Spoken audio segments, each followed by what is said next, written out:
I was just this close to being completely checked out of music altogether. If you aren't passionate about this, if you don't daydream about it, get out. I learned years ago that the only way that I could survive in this industry, I had to divorce myself from my songs. That was it. But this one's such a smash. It's such a hit record. It's not even gonna see the light of day. You have to divorce yourself. The two things that are most important right now within the music industry for artists' success of hits, songs, you name it. Unique world building around the artist and super fandom. When you get it right, you're unstoppable.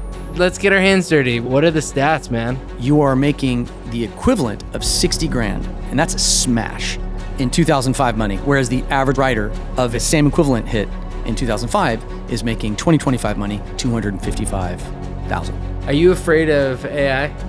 My underlying fear with AI is... What's the worst point of your music career? I was just like, I can't take the heartbreak anymore of the music industry. I had no gas in the tank for my own band. After our most successful album, my studio in LA, I was gonna turn it into a real estate office. How did you get out of it? My magic trick that has me here today was...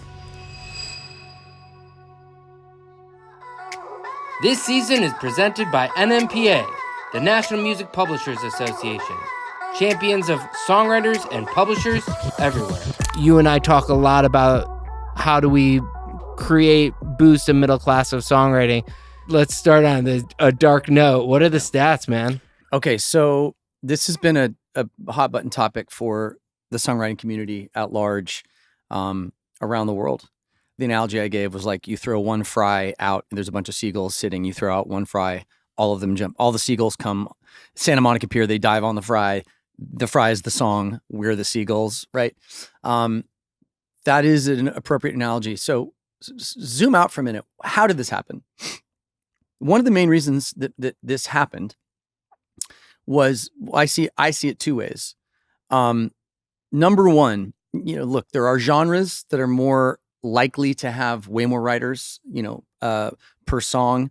When you're doing a lot of sampling and stuff like that, you can end up with 18 writers on a song. So if you're using hip hop as an example, definitely one of the culprits for like, you just pull up the credits and your average writer doesn't know that 4 of those writers are from 1975 and 3 of them are from 1985. And then the rest are from 2025. So you end up with 18 and it's just, you go, oh, that's songwriting, right? And I told you how I started.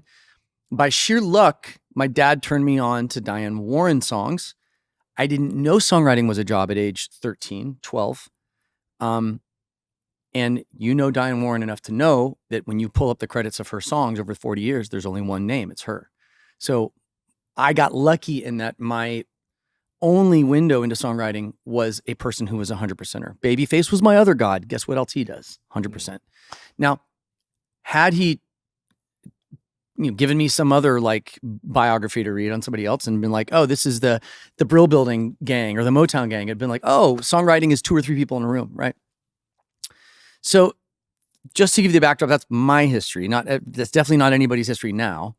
The internet and the lowering of the barrier to entry to recording equipment and gear is a huge contributor to the maxing out of songwriters per room, per that song. Seems like so counterintuitive. No. Wouldn't it be that these people have the access to write everything by themselves? That's not the way the fish swam. They could have. There was like a divide in the river. There were 2 pathways. 95% of the fish, for whatever reason, veered off to the right. And there's a handful that went to the left, but pretty much 95% went to the right. Which is, we're all going this way. I want to hang out with that guy. I want to hang out with that guy. It became community. It became online. Especially if you're not taught at an early age what the value of publishing is or a song, how can you truly be precious about something if you don't know it's precious? I'll never forget. I was in, I don't even want to say who the artist is. I was in the room with a very well-known recording act, I'll say, in 2016. They had a song that was out and had been number 1 in the US for 4 weeks straight. It was number 1 globally, probably total for 7 or 8 weeks. It was the most played song that year, global radio or not, maybe not most, but top five. Okay, it was a big hit. 2016, 2017, thereabouts. This act had never had a global hit, a radio hit. They thought that they had interpolated somebody else's song. Okay. Now, debatable if they had or they hadn't. I mean, I can hear. I still can't hear it, man. Okay, but so you know who I'm talking about? Oh yeah. Okay, so anyway, long story short, they ended up doing very generous splits to who they thought the interpolation was, right? And by the way, they gave it away. Like they handed it to them preemptively because I know the other artist I know too many artists, but I knew the other artist. Long story short, when they told me how much they gave away, this artist saw my face go white, and they were like, "What? Why do you look like that? Why'd you react that way?" And I was like, "Do you know what?" I was like, "No, that's generous." And I just kind of stopped, and they said, "Why? What's it even worth?" Like, and then they asked me the question, "What's radio even pay?" And I just went, "Oh God, I can't tell them." And I told them, and then I estimated approximately what that was worth, and then it was 30%. They panicked, 30% of a song that is a 10 million in maybe short term. Yeah, it's if you go through like lifetime and multiples and all that's worth way more than that. But if you go through multiple and exit and if you sold it, it's probably $25-30 million song. Yeah. You give this person, you gave away $9 million. Yeah. And so that happens all the time. And let me get into the splits and why. Talk about the middle class for a second, because I can go down a rabbit hole in this stuff. Just to be clear, so people don't try to guess who this was. This happens all the time. This was an alternative act. I'll leave it at that. But with huge, limited pop success. So anyway, cut to now. Okay, so when you have the internet and the barrier to entry to releasing music is so low, and you're growing up, you have two generations now, or at least one, that didn't grow up with radio as their discovery. Radio's not where they're discovering the music, right? It's more of a passive audience. So they're not even, when you're in these songwriting sessions with people, let's say that are under the age of 30, they're only looking at the Spotify chart. Now, I look at it too, to know if a song's doing well or getting traction. We all do. But they're only looking at it. The media-based chart, they don't even know what it is. Radio 1 chart, be like, dude, you're number 1 NRJ in France and number 1 RTL in Germany. No clue what that means. No clue. Like, okay, the clue is that's going to pay you about 5 times what that Spotify chart is going to pay you. That's the truth. What? They have no idea. So when you're collaborating, when your barrier to entry to collaboration is the World Wide Web, and you have the internet, you have access to unlimited collaborators. You're grabbing samples off of wherever. You're, taking sound bites. You're not really sure what they're worth. You're combining them together. Before you know it, you blink, you have 5-6 people on one song, and you go about your merry business. There used to be, the barrier to entry used to be you earned your way into those rooms, and then people were very precious. I mean, I remember being in sessions in 05, 06, 07. Someone would try to add a third or a fourth person to the room, and your management would shut it down. And you'd be like, no, why am I? No, absolutely not. There's a big band that I was close with, where the lead singer was telling me the story about, a producer and a writer who were kind of our team came in to write with him. And he's like, "Oh, what do you do?" And he's like, "I write lyrics and melodies." He's like, "Okay, well, you don't have to be here." Yep. And I was like, oh, I mean, the producer stayed. Yeah. Another writer just left the room because this is a business. Yeah. And this just generation doesn't, we're also in the era and time of whatever you do, don't offend anyone. And so we're very, very cautious about nobody wants to be on the bad side of that wrath. They're like, man, they're snobby, they're this, they're that. They didn't want a third person in the room. You don't want that reputation. We're afraid of our reputations too. So let's get to the numbers. And this is what I think is important for people maybe to hear. And then we can move into songs, because I'm like,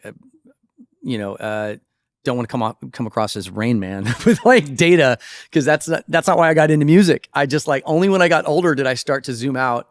But I think it helps you write music, and I don't want to, because I want to get in these, that part of the issue that you're referring to is that also album tracks have almost no value anymore. Yeah. And so people aren't seeing the value of publishing on songs that weren't hits. Yep. Versus there was a point where that did have value, which we've discussed before. Correct. So I think those people that are on the rise don't enjoy the success of the songs that weren't hits in the way that other generations, as writers got better through the album track sort of ladder, they could survive on that. So they had this runway to learn and enjoy that and learn about the publishing industry. And now it's like, if you don't have hits, you don't know it. And we've even had a guest who is a very big artist who, is a massive streaming artist, who's like, who cares about publishing?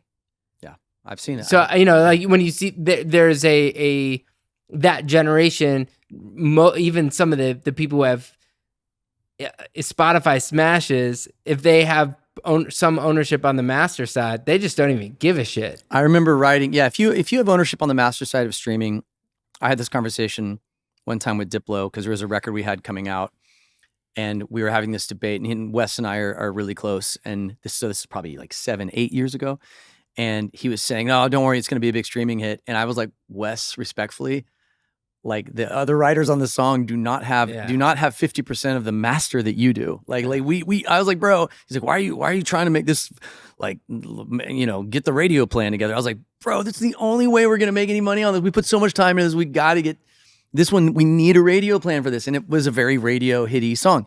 Anyway. So let's go to the numbers. Let's cut to the numbers. So the average amount, and some of you can fact check me on this, and I'm sure you'll use AI or whatever to do it. Go knock yourself out. The average amount of contributors to the average top 10 song across the entire calendar year of 2024 was 7.2. 7.2 contributors. Now that includes the artist. So there are some cases where the artist did not write the record, but across writers and producers, which at this point, with rare exception, like, for instance, on Miley Flowers, there's like 3 writers, and then there's a producer who was not a credited writer, right? That's extremely rare. So let's say 99%, roughly 98, 99% of the songs that came out in 2024 had 7.2 contributors. And I say contributors, really it's writers, 6, call it, if you even want to round down, but it's 6 to 7 average per top 10 in 2024. Now watch the numbers. That's 16.67% or 14.28%. There you go. So those of you who are looking for 100% of the pie, when you have 6 or 1 of 7, that's the percentages you're talking about. Here's where the middle class gets destroyed in this. And this is why I said in our first half of this. Funny enough, I do think this is an interesting conversation. Those who are like, oh my God, I have no idea. Go ahead and replay those numbers as you learn this. Watch. Because this is the business. Watch where I go with this. Okay. In 2005, well, first of all, like my first platinum record, I did 100% of a song that was on Tattoo's last big hit, right? And I was the B-side on the thing, and it ended up doing 1.5 million copies. So you can do the math. I made like 120 grand off just a B-side on a Tattoo single, right? 2004, I think it was. 2005. I'm doing this because we're in 2025. So I want to use 20 years, right? It's easy. It's an easier number for everyone here to digest. And that's about when you and I started getting into music full time, right? So in 2005 in LA, anywhere in the world, if you wrote a third of a song on an album that sold 5 million copies, you would make $150,000. Okay? $150,000 for 1/3 of an album cut on an album that sold 5 million copies. There were hundreds of albums that sold 5 million copies. You could move here with medium ambition and land an album cut and get 1/3 of it. Because here's the important fact. Follow the data. In 2005, the average amount of writers per top 10 across the entire Hot 100 for the calendar year was 3.2. In 2025, the average amount of contributors per Hot 100, per top 10 in the Hot 100 for the calendar year, 7.2. 150 million streams equals a million units sold. So you can make this comparison. 150 million. Okay, that's the album or single equivalent to platinum. I'm using the number 5 million. So like a hit album, right? You're on the Kelly Clarkson's album 2005. I think that did probably 5-7 million, something like that. You did 1/3 of the song of one album cut. You made 150 grand. $150,000 in 2005, when you factor in inflation, in 2025 is $256,000, $255,500, something like that, right? Round up, say 260 grand. That is a 60% decline in the value of the dollar since 2005. 60% decline because the government keeps printing money whenever we need it. So equivalent in 2025. So keep that number. 1/3 of one album cut on a 5 million copy selling album in 2005 nets you approximately 150,000, or in 2025 equivalents, 255,000. The average amount of songwriters, 3.2 on a top 10 in 2005. 2025, 7.2. The equivalent of 5 million albums sold is 750 million streams. It's 150 million times 5, right? So 750 million. If you own 100% of a song on an album cut, there is no album cut that streams. Maybe BTS is the only, BTS or Taylor might be the only album in the world that where an album cut might stream 5 million times, or 750 million times. Sorry.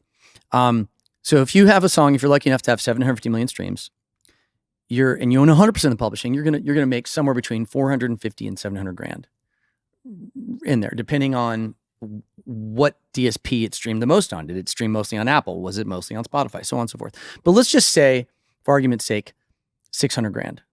Okay. Roughly $550,000, $600,000. Okay. Now, if you divide that by 1/3, you come close to the equivalent. You landed about 200 grand, 175 to 200 grand if you wrote 1/3 of a 750 million streaming record, right? So 175 to 200 grand is approximately what you would make. So you're still 20 to 25% below what a writer would make in 2005. But here's the problem. You aren't dividing 600 grand by 3. You're dividing it by 6 or 7. So when you divide that 600 grand by let's just use the number 6, right? Let's just say round down. I'll be nice, generous. 6 writers per song. Round down, you have 100 grand. You have $100,000.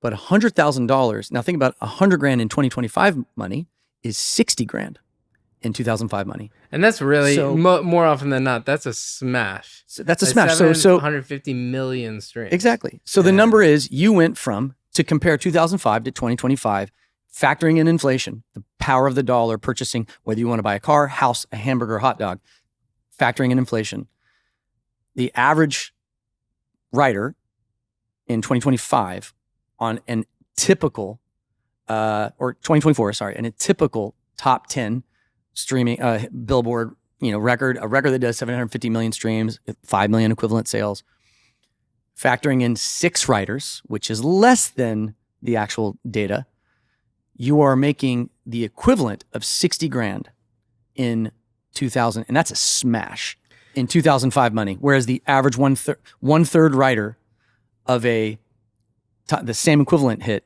in 2005 is making 2025 money, 255 grand. 60 grand, 255 grand.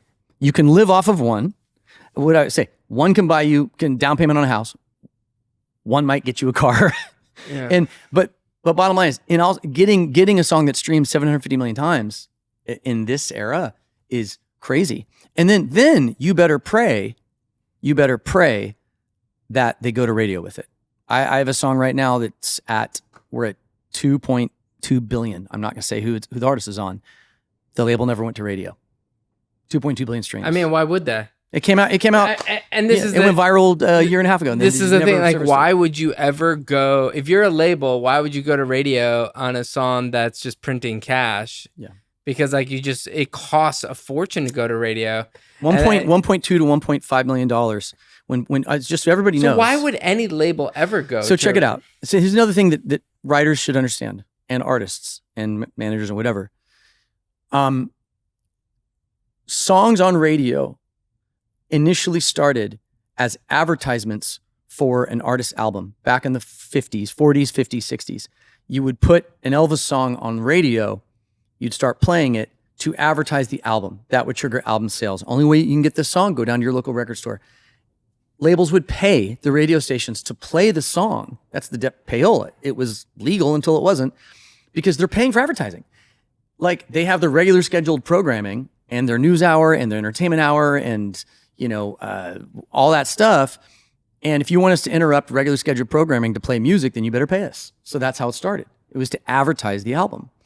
And obviously then it shifted when radio programmers realized, oh, humans like music, we should play it all the time. Here's Z100, The problem is, in the US, different countries are different, but labels don't make a dime from radio. They make a fortune from masters and 360 deals. They don't make anything from radio.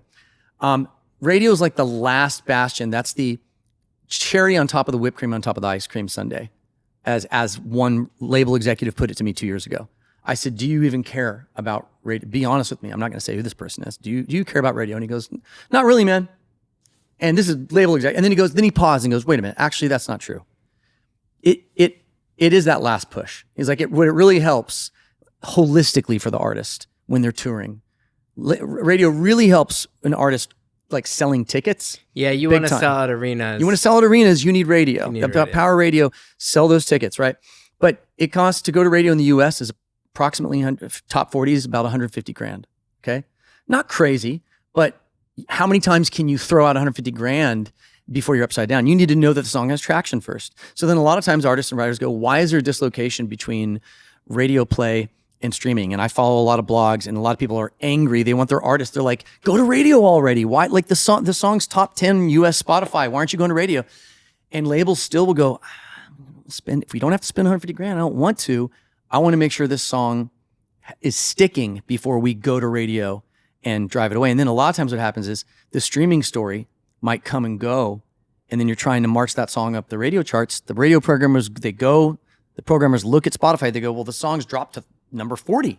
Yeah, right. You know what I mean? So you miss those windows, and then the writers miss out on the compensation. But the middle class, what can I do? How can I? So I've kind of outlined the problem, right? Yeah. And I'm using real data here. We went from 3.2 to 7.2. From $255,000 equivalent income off 1/3 of one successful song just from sales alone to 60 grand, right?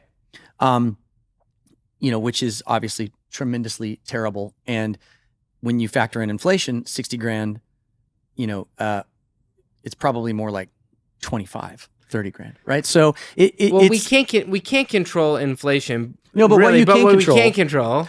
But here's what else got inflated.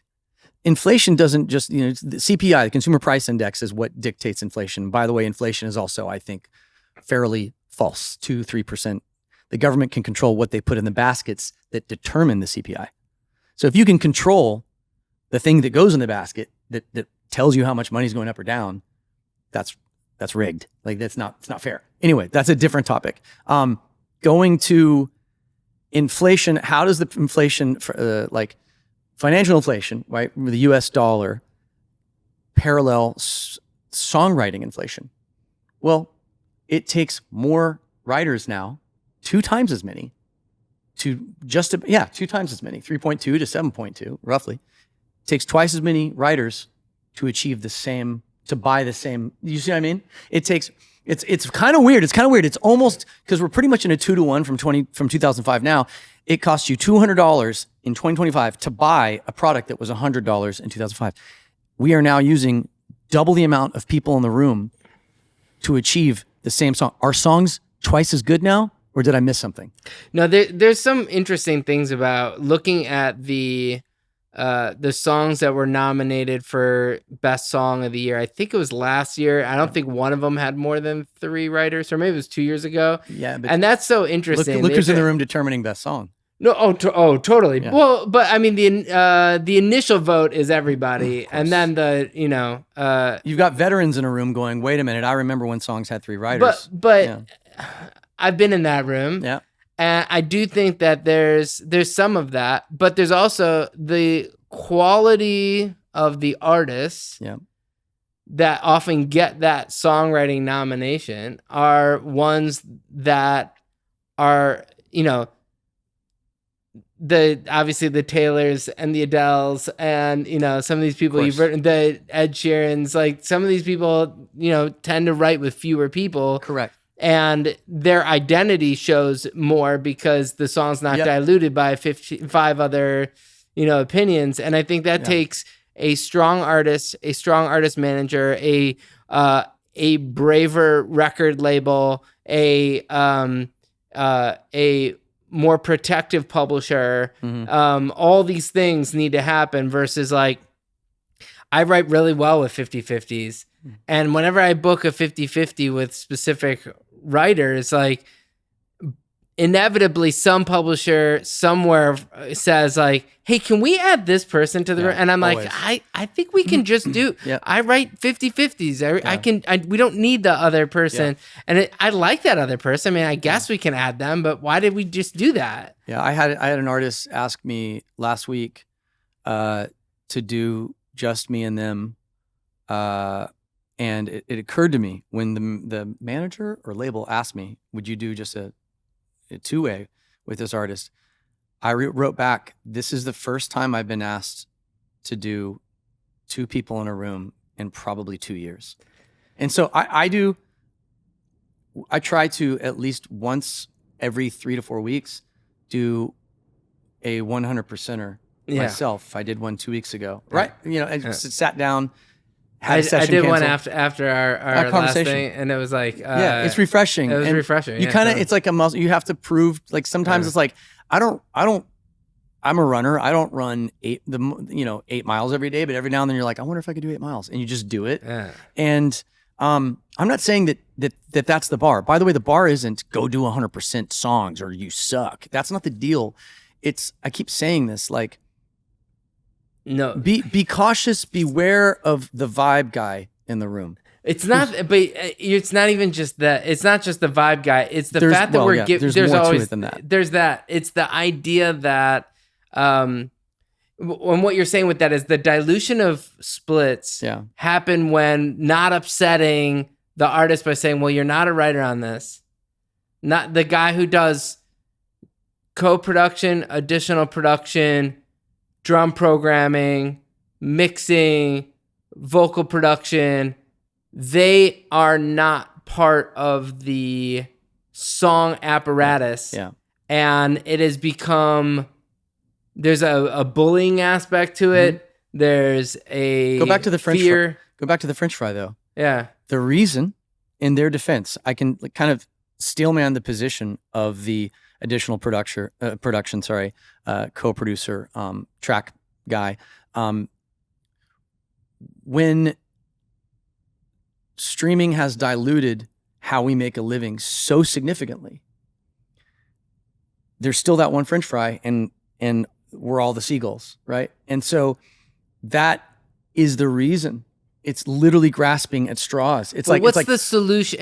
So when we've posted clips where I've said drum programmers are not songwriters, what I mean are people who add to an existing song. Correct. Not the guy who's in the room who's like starting the song from scratch, who's really who's basically doing the guy who's sitting at the piano in 2025.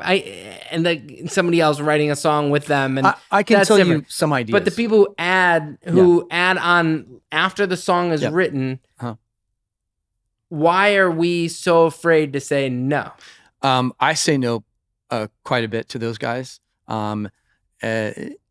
it depends on obviously who it is. It makes a difference, right? It's like it's funny though, because sometimes you'll send stuff to, I mean, listen, I probably produce 2 songs a year that I get called in to produce on, and I don't take publishing. Because I acknowledge what it is. I'm doing production on this. I'm adding to the production. I've done it even with artists I'm executive producing, like Tate, where go on her last album, you'll find a song that like, I'm not listed as a writer whatsoever, but I did a lot of production on it. And because I'm a little old school in that way, and I'm not trying to eat off everybody's plate. And I'm also acknowledging my position. I'm okay. I don't need it. So I'm not trying to do that. I think that one potential, well, there's 2 things. Number one, writers and artists have a very difficult time being straightforward with people. We're all like kind of afraid of our own shadow, don't want to offend anybody. If you're not going to be the person to do it, let your manager be the bad cop, good cop, bad cop. But you need to be straightforward with people. And I can tell you some writers who have held their ground for years, even when they weren't as big as they are now. And so is their management. Amy Allen's one of them. Like, Amy, Gabs. She just has like certain lines she won't cross. And she's, when you cross them, she gets pissed. And she will like dig her heels in and stick up for her own rights. That takes a spine. So part of it is some people need to grow a spine. And if it's not you, then it's your manager. And if your manager isn't, why are they managing you? First of all, there's a whole nother podcast about like songwriter management that we could get into. But like, ultimately, someone has to be the bad cop, and the artist needs to be protected and be the good cop. When you can, but at some point if you have lines, don't let people cross them. That's number one. Number two, from a like financial engineering standpoint, how do you create? It's 100% pie. You can't turn it into 120%, right? So I look at all the different pots and I go, okay, artist, if you're the one who desperately wants this other person to come in and do other production, and you're going to add people after the case when we thought the song was done, which happens all the time, you have a pot of master point ownership that I don't have as the producer. I have my points, but you have a much bigger pot. The label, hey, label has all the flexibility in the world, frankly, and I don't care. I'm friends with, I work with every label. I'm friends with all of them. I know all of them. Like I'm not, you know me, I actually don't go around bashing labels. But let's call a spade. If the label needs solution number 2, the label needs is like, production's not quite there. We need to bring in, I'm making up a name. We're going to bring in Mike Dean. I love Mike. We're going to bring in Mike Dean to do this thing, or we're going to bring in Louis Bell to do this thing. Cool. It's not songwriting. You own 80 points or 75 last time I checked. You can afford more than anyone in this equation. Those buildings are built and paid for. All the decorations, all the parties on the backs of songs. They are the songs that built them, period. So how much will it hurt the bottom line to take, here's an extra 1.5 points, here's 2 points off the master side. We have a bucket of them to get this song to be amazing instead of mid. We have a hit now. We brought in Louis Bell.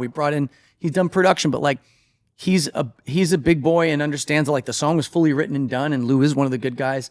And we broke him off freaking 2 points for additional production and also gave him whatever the case is, 20 grand, whatever it is, right? They can afford it more than anyone. The artist, if they don't have a JV deal, they're getting anywhere from 16 to call it 22 points. So artist management are going to be way more saber-toothed tiger about protecting those points. Some artists that were cool and they'll be like, you know what, just give them a freaking point. But the labels have the that's where you can push. I think the point should also sometimes come off the top. When I've been talking about giving a point to songwriters, I think that point should come off the top, not from, whatever the deal is. If it's a 50-50 deal, 80-20 deal, the point comes off the top and it reduces everybody's 99. Yeah. I think that's where the songwriter point or the additional production point or whatever, sometimes if it doesn't come out of the artist share, that it can be split in some way to take care of that. I've done that with writers. I started the first time, I think was probably a year and a half ago, maybe a year and a half, 2 years ago, where I finally convinced the artist, the label, and everyone was like, we are giving this writer a point across these 3 songs. So it is doable. I think writers pushing for points. I will say this, like, it's easier to do, obviously, if you've already been a proven hit maker, right? It's no different than increasing your fee, your producer fee per song, or the points per song. The longer you get in your career, the more hits you stack up, the more consistent you are, the more your points go up, the more your guarantees go up. It's just like artists touring. The more your ticket price goes up. It's easier to do. It's harder to do when you start. I hate to say it, just because this is a town where, like, you can very quickly. I know I'm saying good cop, bad cop. Your manager should be the one sticking up for you, or you should dig your heels in. Read the room at the same time, because early in your career, the worst thing that could happen is you get known as being very difficult to work with, or your manager is caustic or something. You don't want that. The last 2 songs that I produced, I said to the label that I went in saying that we need to give a point to the non-performing songwriter. Yeah. Because I'm trying to set a tone that, as somebody who's getting credited as a producer, that I'm looking out for the person who has the least amount of protection in the negotiations. Yeah. I think if the driver for the change for songwriter points will be producers and producer management who demand that their co-writers get taken care of. Yeah. Now, obviously, it gets really shady and weird when you have 6 writers in a room. Yeah, you're gonna have to say, you're gonna have to say, okay, 1 point divided by, or you're just gonna have to read the room and be like, it's just too complicated for this 1 point. But in a case where you can limit how many songwriters are on a song, you have the opportunity as a producer to stick up for the writer who may not be where you're at.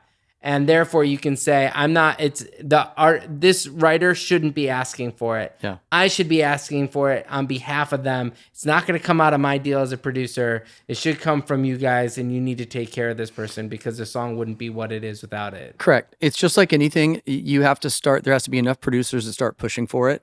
And executive producers have the power, the leverage to do that more than anybody. Nobody is trying to burn down the house that they're sleeping in, right? It does us no good to be at odds or at war with record labels. They're our partners. I see it as a partnership. So partnerships is a 2-way street. So there has to, going forward, enough people ask and push for that. It's just a matter of time. It's just like anything that changes in this universe. Enough people have to be loud enough for it to change. And I will say this, going back to the 6-7 writers per song thing, we're not going to be able, us executive producers and producers in general, we're not going to be able to push for point compensation with writers. It's just not going to happen when there's 6 or 7 writers. I'll just kill it. Divide the point, bullshit. No, it's not going to happen. So, like, the thing that I try to tell every writer that I've signed, or that from day one, and that is currently signed to Runner, or my publishing company, I tell them, so you're a great producer, you're a great track guy.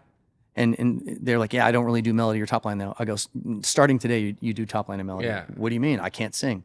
I don't care. Yeah, we could list a few great songwriters who are not good singers. Yeah, exactly. I don't care. Yeah.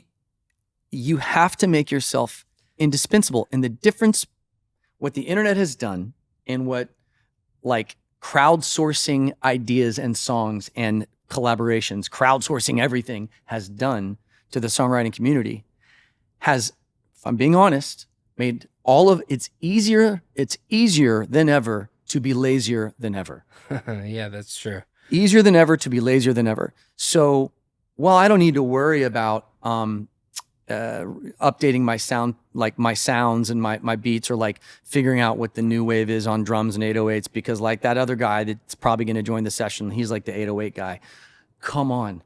No, get better. Just be better. Like, put more time in, be more diligent. If you outwork everyone, you will take home much bigger splits. You will go further. Your career will last longer. It's that simple. If you allow yourself to just kind of be the 1/6 piecemeal of every song, I'm the guy that just does the saucy guitar shit. It's like, yeah, I know. Get better, man. When we talk about the 7.3, one of the loudest of the 7.3 are artists that aren't writers, and we know a lot of artists who are great writers. That's not a real thing, Ross. That's not a real thing. What do you think of artists who make writers sign NDAs? I've only ever signed one ever. I've been asked to sign. Who is it? You could guess. You can guess who the this is the NDA moment is. it all melts down. My career comes crashing down. Yeah. You can guess who the one person is ever. I'm aware of other NDAs, like recently of an NDAs that were flying around for another act that was, doing stuff. If I'm being honest, Ross, I don't really have an opinion on that. Like I don't feel that strongly about it one way or the other. I kind of laugh and just go, okay, whatever. You know what I mean? Like it's everyone talks. And so all that people are going to talk about is the fact that you made us sign an NDA.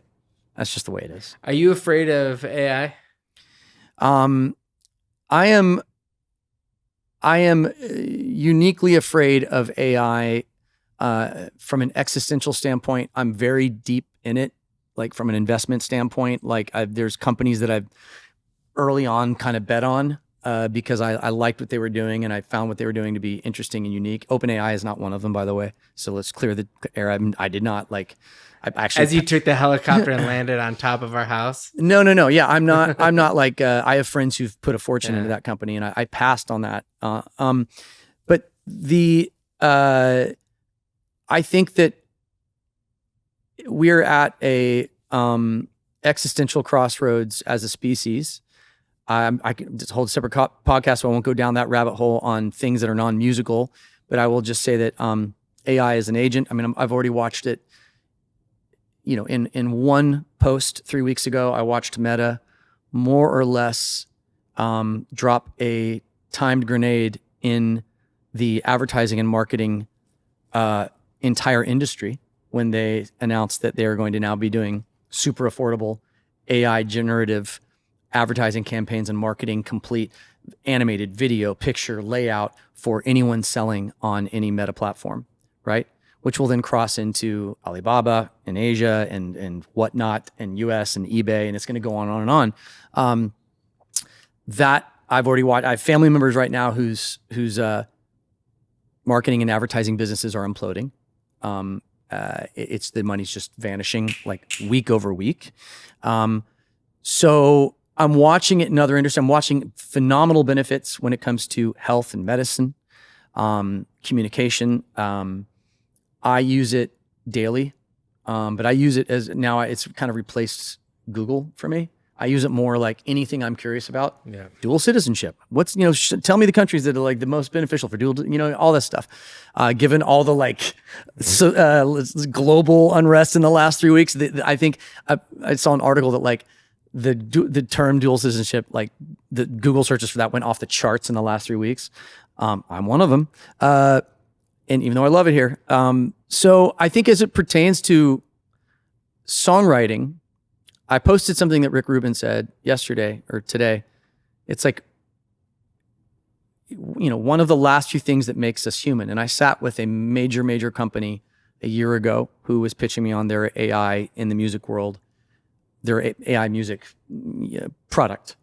And on the first meeting, I was kind of blown away. And on the second meeting I had with them, I won't say who it is, I got pissed. And I actually was a room full of executives from this company. And I just said, you think I'm going to sit here and help you replace me? You're absolutely out of your damn mind. And I said, furthermore, the product sucks right now. And they're like, how can we make it better? I was like, you won't. And I was being a total dick because I was just literally like, I'm over this, as a tool. As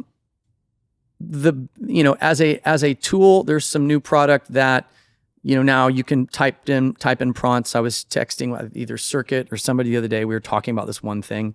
I was trading DMs with Marshmallow. I sent him the link to this thing. I was like, do you use this? He's like, bro, I use an older version of this. It's crazy. You type in prompts and it generates any vibe you want. Now, I am using Suno in sessions, but I'm the one feeding it. I'm feeding it my original idea, and I'm like, I need this added to it. And what is it doing? It's saving me a buttload of time. Here's where AI can be tremendously beneficial.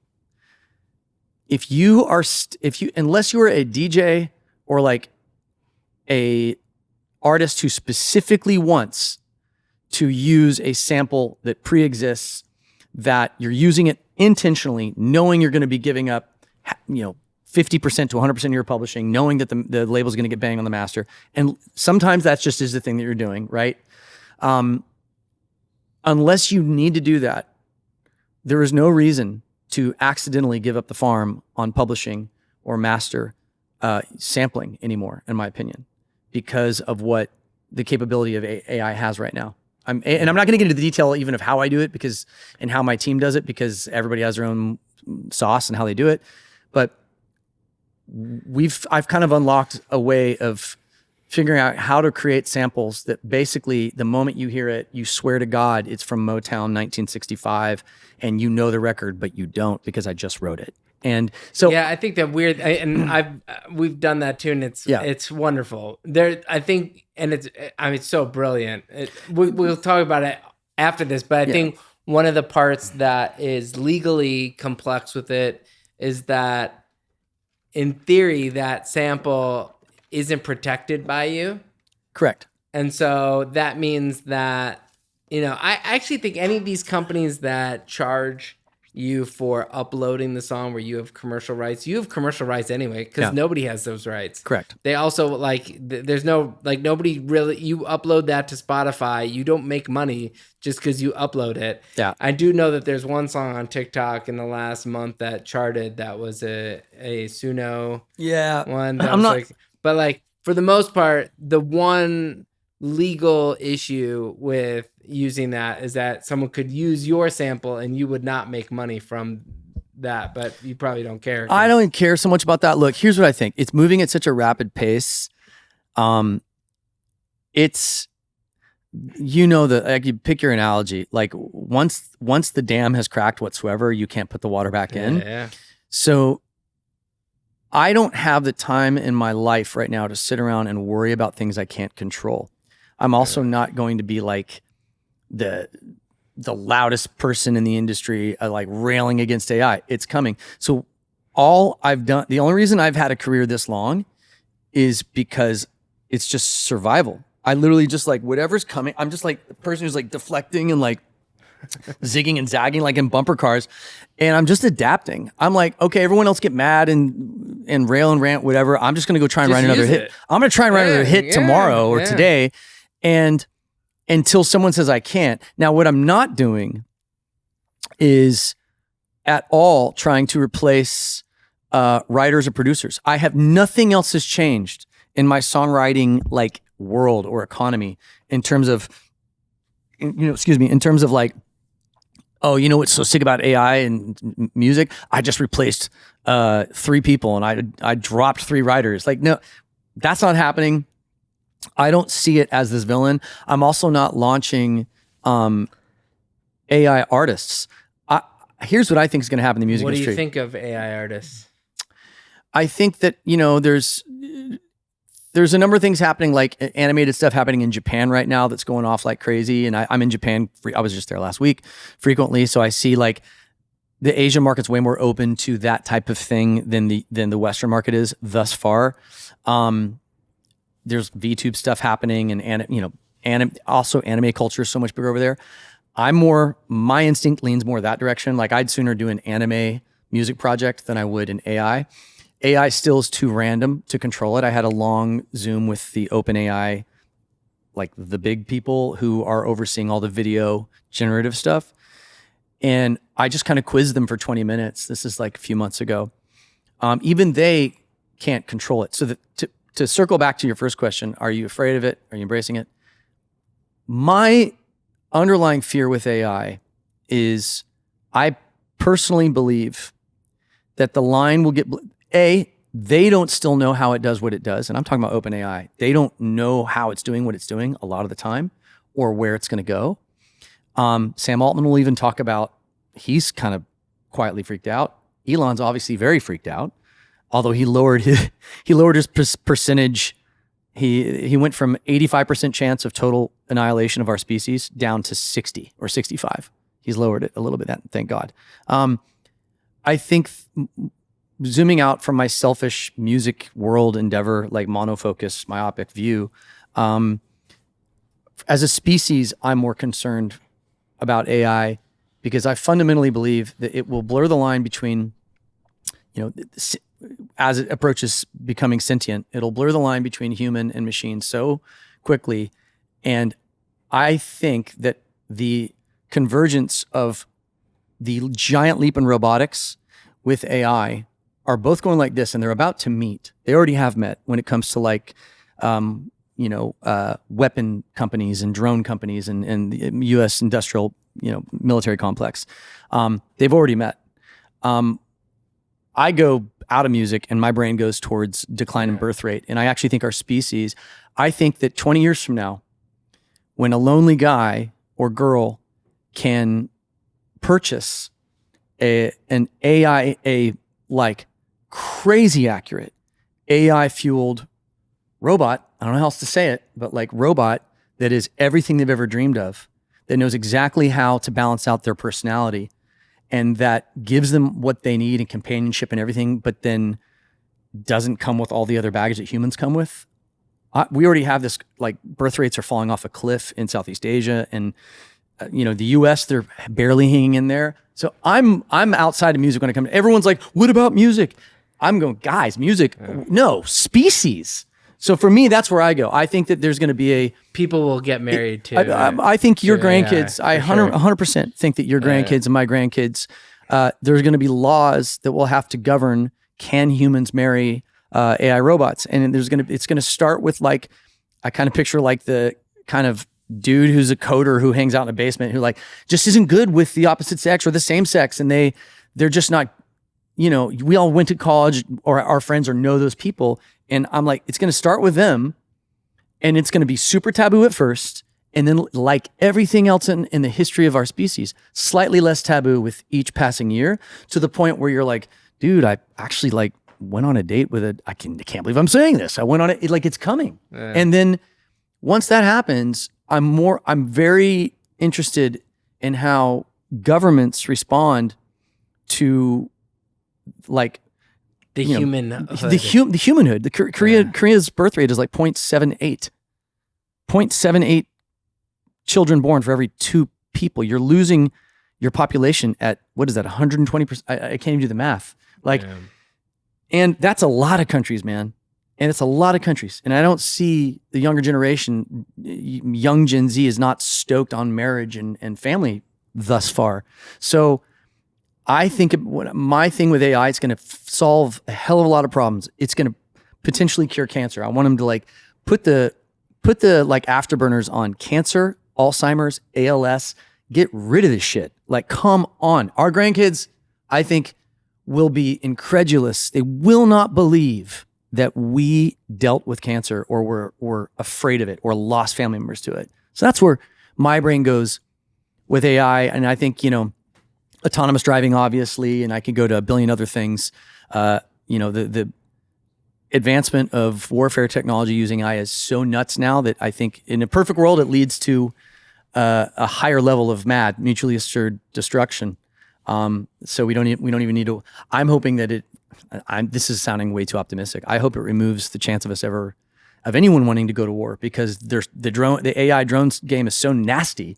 You just don't want to deal with it. It may have a similar nuclear war type capabilities that if you have the AI capabilities to, maybe it's that mutual destruction. Yeah. But as it pertains to music, Lucian and Stringer and a lot of the guys that run the big labels so far have drawn a line in the sand when it comes to AI. We can't use them for music videos. I fear for music video directors the most right now because Hollywood, like we both live in LA. But check it out. You're telling an artist, you have a stable of artists, right? You're telling that, like, say low mid level artist who's recently signed, you're not giving them the budget to shoot the content they want, but then you're also telling them they can't use AI. How long is that going to last? That's another dam that 100% is going to break. 100%. And it's not if, it's when. So, The guys that run those labels, they've been there forever. They're smart, but they're trying to hold back the water. They're also like the amount of quality AI is one of those things where they probably see a lot of the music videos that they get in and are like, wow, this is fantastic. And they just like the video and move on and don't even ask necessarily, was this part AI? Was that they're being very careful. They're being very cautious with it now. Trust me. Here's where it's going to happen. It's going to start with special effects. Yeah. And then it's going to become location. Oh, I wanted to shoot in Nepal. Well, we're not going to go to Kathmandu. We're at Everest Base Camp. How did you do that? It looks amazing. Don't ask, don't tell. Like, it's going to start with effects and then location, and then eventually it'll be like, this is a self-automated prompted music video that I shot using XAI or Perplexity or Open, whatever it is. And it's not if, it's when. So the first thing I think that, unfortunately, I've friends that are music video directors who've been doing it for 20 years. If I'm them, I'd be nervous. We're refusing to do that. We're still paying and hiring and whatever. But I think that as it pertains to music, I think that there will. I wish I could look you in the face and tell you that I don't think that AI artists will work or AI songs will work. They will. We're not there yet. I couldn't guess. I would say probably in the next 3 years, you're going to hear like an AI hit. The lyrics right now that are all, I don't care what platform it is. All the three big ones, lyrics are trash so far. But you got them learning at a pace that humans have never learned at in history. So it's only a matter of time. NMPA is our lead sponsor yet again. What is the National Music Publishers Association? What do publishers have to do with songwriters anyway? Well, unlike artists who can be unsigned artists, there is no such thing as an unsigned writer. You can be a self-published, a co-published, or a published writer. Publishers only make money if songwriters make money. So, NMPA goes and fights for you. They go to Congress, they go and support the community, they fight DSPs to get you paid more. That's what they do. They fight for you, and they fight for this podcast. So thank you for fighting for songwriters, NMPA, and thank you for fighting for us, too. Okay, so I use Splice, and I'm pretty sure every producer who listens to this uses Splice, but if you don't, you need to start using Splice. They have the most incredible licensing library that you can go through for any kind of samples you can think of, but they take care of their original creators. In fact, they just came out with a beta version of their AI suite. Unlike its competitors that we know that may not take care of the original creators, every time you use Splice's AI tool, it triggers a licensing event for those original creators. So there's not a better company that I can think of right now that you can use where you can use the efficiency of AI and also know that you're taking care of the creators. And that is Splice. You'll still need... This is why building a world around an artist has more value than it's ever had, because if a song were to go viral that was created on AI, and I don't think that it really will last for very long. Maybe there's something that's just like so brilliant. There still needs to be like maybe there needs to be an artist around that song. There needs to be world. You just hit the nail on the head though. Back up to what you said. World building. Surrounding the two things are the most important right now, within the music industry for artists' success of hits, songs, you name it, artists. World building, unique world building around the artist, and super fandom.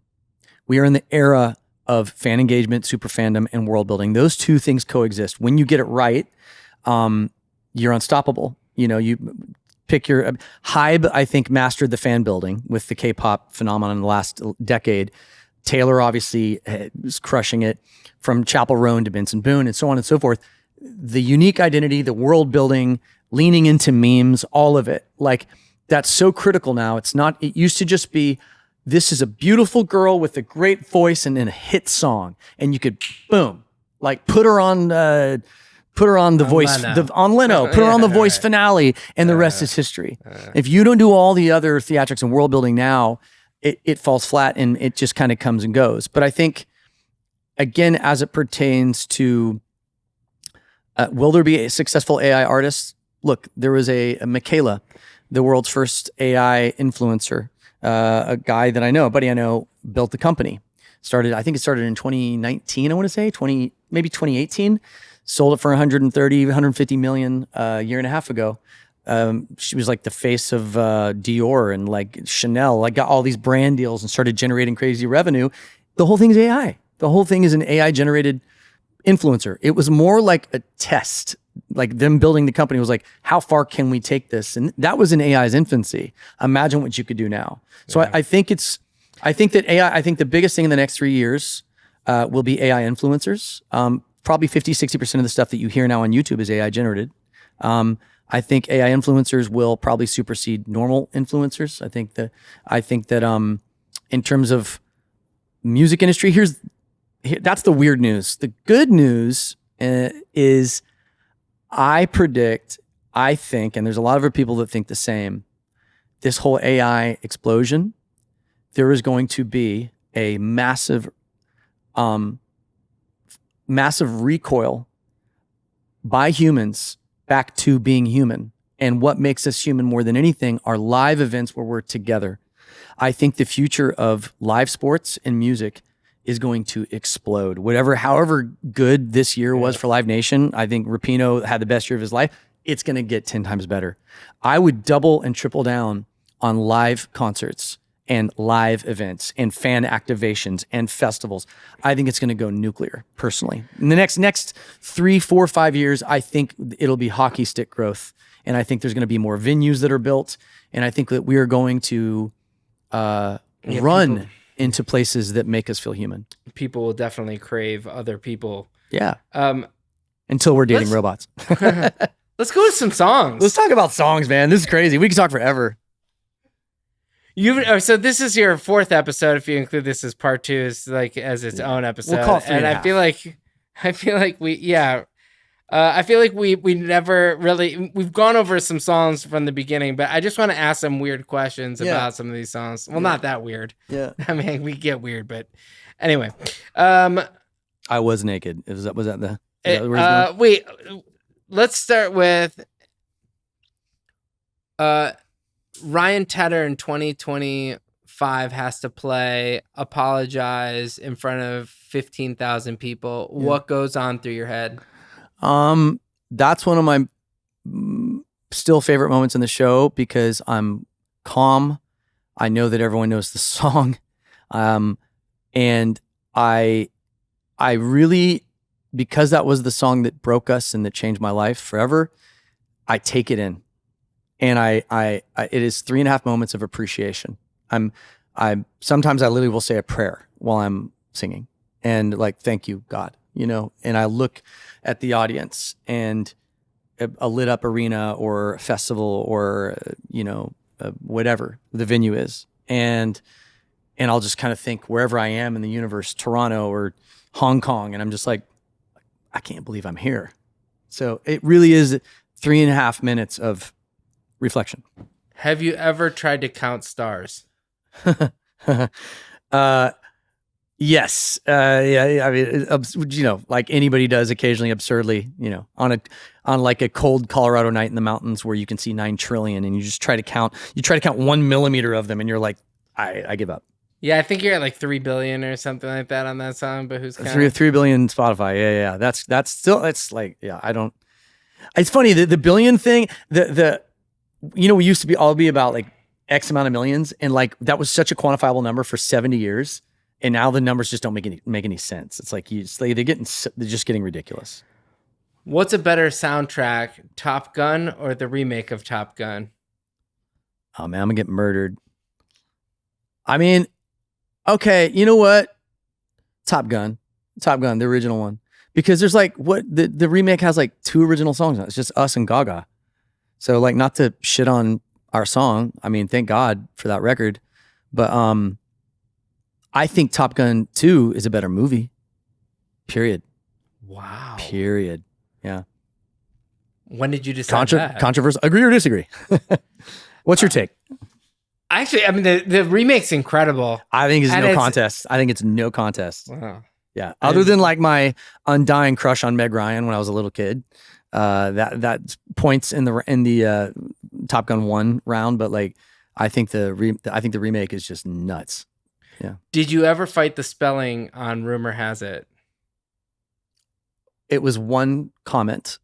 I typed it out like in the bounce that I sent Adele, and she looked at it and she goes, I said, "Oh no, darling, if I'm gonna do this song, it has to be with like spelled properly.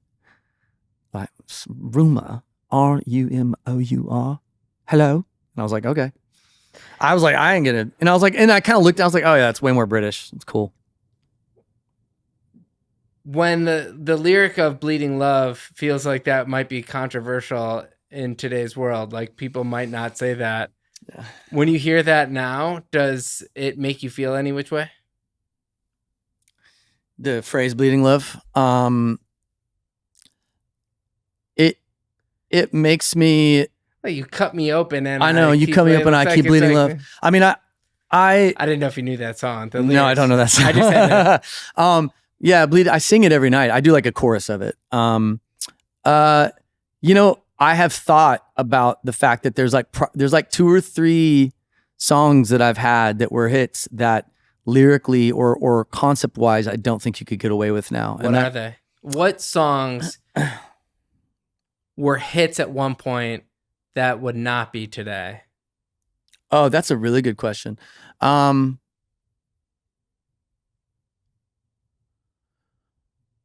Well, it's crazy because, like, you know, Battlefield, Jordan Sparks, that was going to be Rihanna's lead single. And like that was, you know, at that time, things happened that made that entire song go away from a concept and lyric, point of view. And that is kind of a 2-part answer to that question. That was a song that like thematically was not aligned with culture at the moment, from her perspective. And then it came out and thankfully, it did really well with Jordan Sparks, but that type of production right now, I don't know that it would hit the same, that it would cut through. There's like records that I think there's records that I'm trying to think from like a One Republic perspective. I think like a song like that was a hit for us, like Good Life. I don't know that would cut through right now, especially, I mean, honestly, and I'm talking about like culturally, it would sound just like, I hate to say it, but like that chorus right now, sadly, people be like, yeah, but it's not a good life. Like there's enough people that are bummed out about stuff and just like the world. It's like, if I couldn't be just some random dude on a mountain singing, yeah, this is a good life. You know what I mean? Like I don't even know if I could take myself seriously, right? Because I'd be thinking about all the injustices and all the stuff. You know what I mean? Like there's some lyrics that you just can't get away with now. They'd seem like a little tone deaf. And we're in the era of don't dare be tone deaf for 1 second. You can't do it. And, I think that there are some songs that I legitimately think that like still would cut through. Like Bleeding Love's interesting though. Sucker, I feel like could work now. You know what I mean? Like, again, like something like that could work again. But I think that it's so much now. You can't look at songs in isolation anymore, because to your previous comment, my brain goes, but what's the world? Like, because then I think about like Leona, one, incredible singer, beautiful, just won X Factor, but I just won X Factor is no longer a world that exists. Mm-hmm. I won any TV show, doesn't matter. So I'm like, you could drop Bleeding Love. The thing that breaks my heart about now is so many of the hits that all of us have written or been a part of in the last 20 years. Everyone's like, no, a great song is a great song. Yeah, but 100,000 songs come out a day. And I guarantee you that the best songs that came out yesterday, what's today? Whatever today is, this New Music Friday coming up here, this Friday, there will be some songs that don't get New Music Friday. They don't get the page. There will be a song that comes out this Friday that is by far the best song that came out in the world that day. You will not know that it came out. Mm-hmm. Neither will I. What song came out with an artist that should have been a One Republic song? XO, Beyonce. And that's only because my demo on that record is nuts. My demo, like, and I am going to release my version of that song. That will happen. We performed it one time at Red Rocks with the Colorado Symphony. I think it's on YouTube, actually. You can see it. But my demo of it, I did it in a hotel room in like Australia, in Sydney. And I remember when I sent it, my wife was with me. She's like, God, you could pull that off. And I'd have to change a couple of lyrics. There's a couple of lyrics that clearly it's a girl singing to a guy.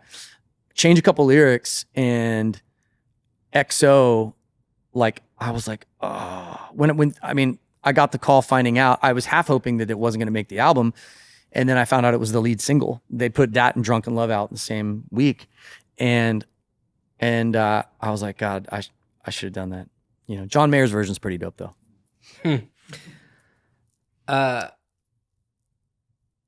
What's the sexiest song you've ever written? Whoa. What's the sexiest song I've ever written?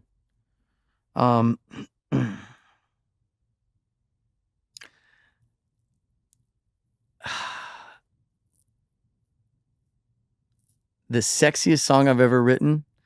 I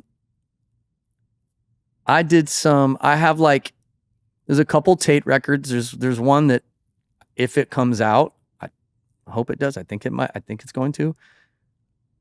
I know that sounds terrible because it hasn't come out yet. Like, for sure is like, in recent memory, the most innuendo record I've been part of in forever. Like, it's like I listen like and blush. I'm like, oh my God, let's see if we get away with it.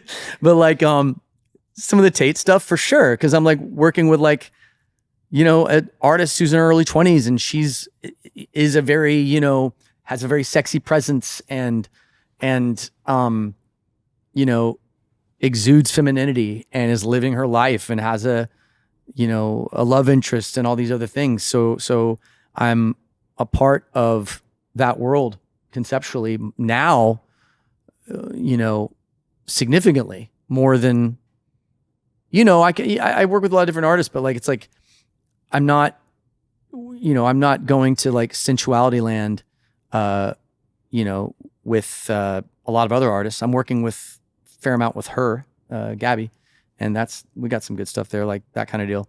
But the most sensual stuff I did though, for sure, was like back when I started, because you remember we moved here about the same time. Bro, it was all R&B, and I was signed to Timbaland doing hip hop records. All my first records and beats all the money I made was on hip hop for the first 2-3 years of my existence in LA. And I was making hip hop beats and then writing like super sensual shit over the top of it. You know, the most sensual video of any song I've ever done was J-Lo, Do It Well. The video was so over the top sexual that my aunt told my mom she was praying for me. She's like, you got to tell Ryan I'm praying for him and that I rebuke this video. I was like, oh God. You know you've won when your aunt says, I rebuke this video. I rebuke this video. Yeah. Yeah. And that's fantastic. Yeah, I mean, the Little Nas, That's What I Want video, all right, that was super, super sensual too. The lyric is not sensual, but when Nas sent me the video, I was like, oh my God, my aunt is literally going to be praying for me. Do your family members still care about your career? Yeah, I mean, lately they always care more so that like they know that I've always been kind of a workaholic. So it's more like, you just need to work, you know, just like take more vacations, chill out. They still care about my career, but it's not nearly like it was when it was, you know, when I first started, because that was such a new world for them. I'm like, you know, put them on a plane and come to some far-flung place in the world and come see me in Vienna. You know, it's like, it was a different vibe. But my dad loved music and was a songwriter, so I'd say he still cares more than anyone, because he's still just like, what do you got coming up? Who you working with? Like, when's your next show? That's cool. We're playing Cabo this weekend and he's flying down, to Cabo. So like he's definitely way more plugged in. What are your kids' favorite song you've ever written? My kids' favorite songs I've ever written. Funny enough, I have a 10 and a 14-year-old. They both are going into music. As far as I can tell, that's their full obsession. They, like, in the last 6 months, discovered like all my back catalog for OneRepublic. My oldest is obsessed with Native, which was our Nice. biggest album, our third album, and his favorite song is a song I did with Cassius on the deluxe album. I was really I'm obsessed with French house music and French house producers and writers and artists. That's my favorite genre. And so I became very close friends with Cassius. And then sadly, Philippe Zidar died accidentally a number of years ago. And one of the last songs I did with him was this song called Something's Gotta Give. And it's this perfect blend between like OneRepublic and a French house producer doing down tempo. Like, it's very vibey. And I wrote it in Paris and recorded it at their studio. So if you get bored, Google Something's Gotta Give or go on Spotify and or Apple. I think it's on Apple actually. And that's my 14-year-old's favorite song. And then my 10-year-old loves the first song that we ever put out as a band when we were an alternative rock band. Back when you and I were like kicking it, we had a song called Sleep. It's like 5.5 minutes long, and it's basically, you can tell that I was listening to nothing but Jeff Buckley and Radiohead. And it's the most alternative rock record we have ever dropped. It's nuts, and it's called Sleep. It's on YouTube. So that's my 10-year-old's favorite song. I don't know if the Glacier Hiking and Save Some featuring Ryan Tedder is out there, but that would be somebody's. It's a Target repack. Just saying, that's if we ever want to do a repack. I love that. My wife has one song where she's out whenever she makes a joke about when I'm like, oh man, I'm a failed songwriter. She'll be like, well, you did write blank, this one song that she just thinks is the worst song I've ever done. Yeah. And it did really well. Like, I made some, so that's why it's funny, you know? Yeah. Because both of us, we both thought the song was not great, and it came out and it did really well. Yeah. And so it's been like an ongoing joke for us. That's hilarious. Is there a specific song that your wife is like, that's a terrible song? Or is there any song that anyone that you're close with is like that, or that even you, well, you can't say it. Is it, you don't have to say the song, but like, is there a song that is like a joke? 100%. There's a song that no, well, it's not that it's like a terrible song. It's that there's a joke that I have, like, if someone's like, if you're like making the phrase that it's like, yeah, I know I'm not the number one songwriter on Billboard Hot 100 Songwriters today, or this week, but like, hey, at least I did Most Girls by Haley Steinfeld. Like, and that's kind of like become like, it's just me and Zach, one of my old former writers who did the song together. That became like a calling card, just kind of like as a joke, because it was like a third single on Haley Steinfeld at like 10 years ago. And actually she streams like she low-key Haley Steinfeld quietly racks up crazy streaming numbers. Her fan base is nuts. And so like, I would like make this comment, like kind of say it as a joke, not, for no reason. I don't even know why we're taking the piss out of the song, but like, because I didn't do the lyrics on that song at all. It's one of the only songs where like I did the music, no lyrics, no top line. I think I tweaked like 2 melodies. And so that's part of the jokes, because I actually didn't write it. It's the most girl lyric ever. And if you read the lyrics and then imagine me writing it, you'll start laughing. Like, it's uncontrollably, because you're like, how did Ryan? And because I didn't. And so that's become the joke. What's the biggest surprise in your career when it comes to a song's success? It's a really good question. The biggest surprise in my career when it comes to a song's success. I would say where I was truly like, oh my God, this went crazier than so much crazier than I thought. It's going to be like it's a three-way tie because they're all the same.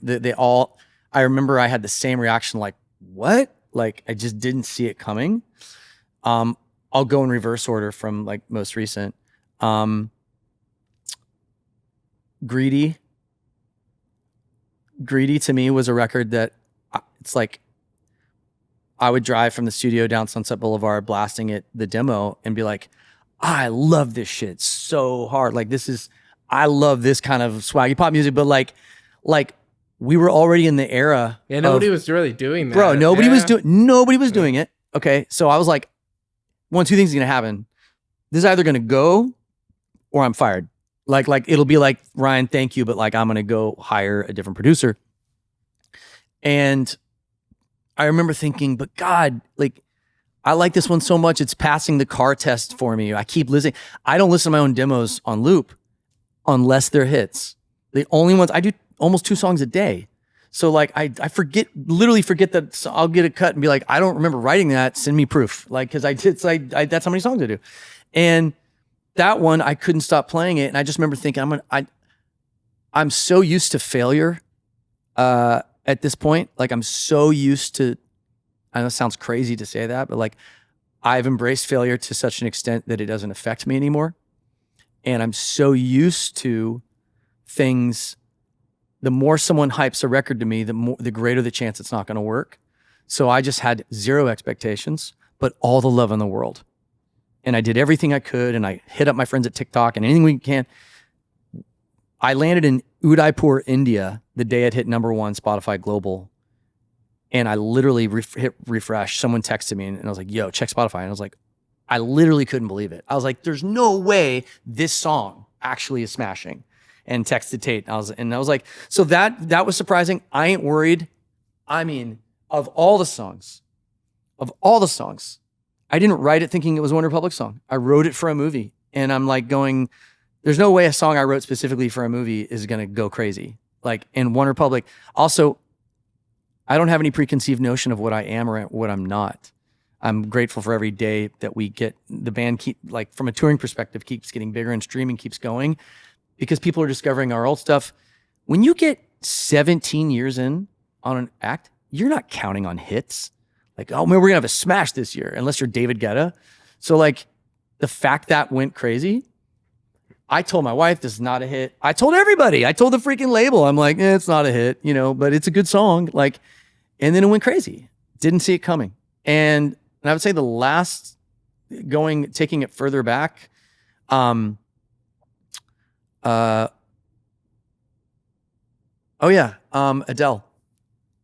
21.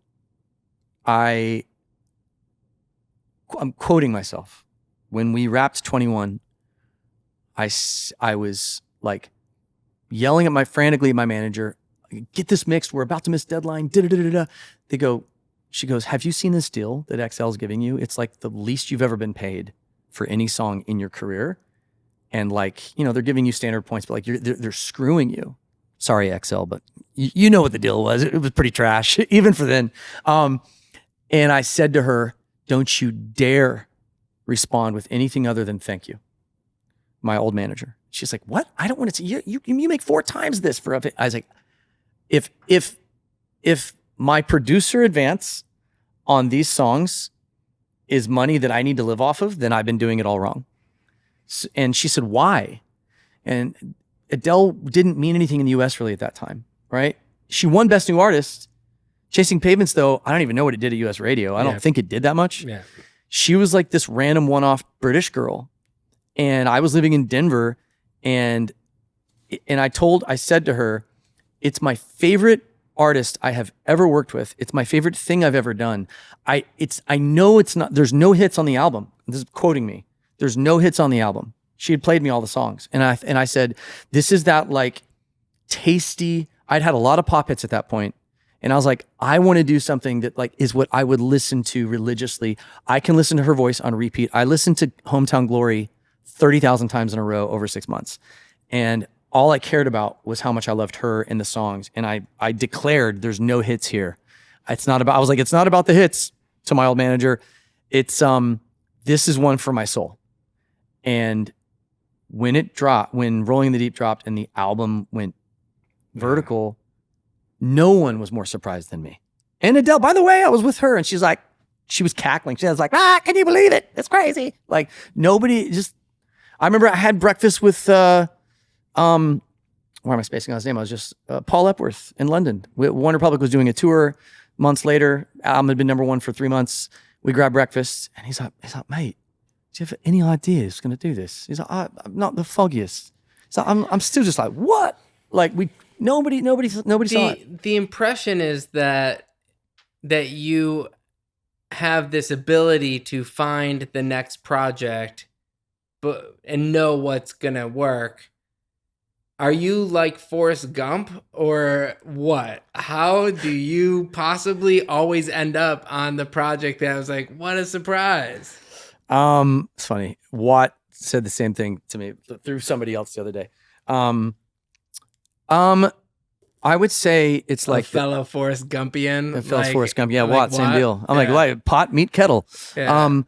I would say it's like this. Look, if I could reset 2025 to be like the 1960s and 70s LA or the Brill Building in New York, I would do it. My selfishly, my favorite days are when every room at Runner Studios is buzzing. You've got 4 rooms cooking, all the writers, or there's a camp, and I get a pop from room to room, and sometimes don't touch it and be like, that's out of here, or move on, or I know what to do here. Let me fix this.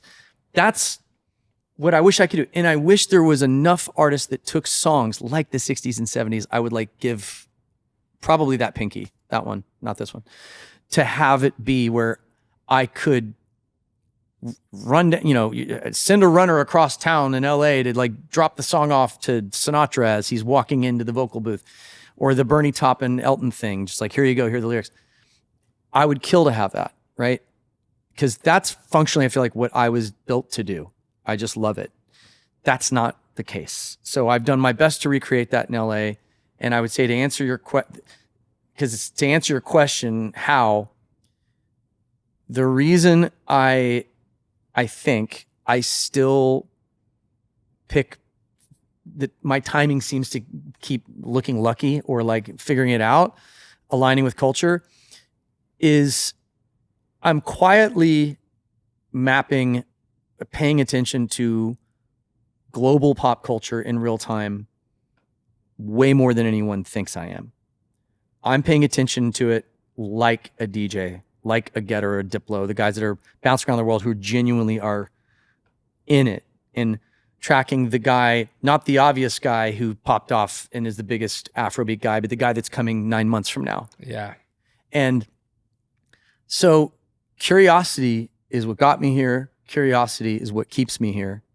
And I'm equally parts frustrated by the industry, but also still fascinated by it. Yeah. And that's it. And so like with picking the right projects, it's like, you just, when you play basketball enough, like if you've been playing for a team long enough or just long enough on the court, you, regardless of your skill set, when you first step on the court, at some point you can read the court and you can just read plays and be like, I think there's a guy running behind me right now. Man, there's this book called Strength to Strength, and I don't know if we talked about it the last time, but it's basically talks about these younger, use the court analogy, young Steph Curry or young Steve Kerr has this ability to just drain threes for the Bulls, wins some championships, becomes a bigger role player in the Spurs, wins another 3 championships, coach, and then becomes a coach because you go from fluid intelligence where you're using your body and intuition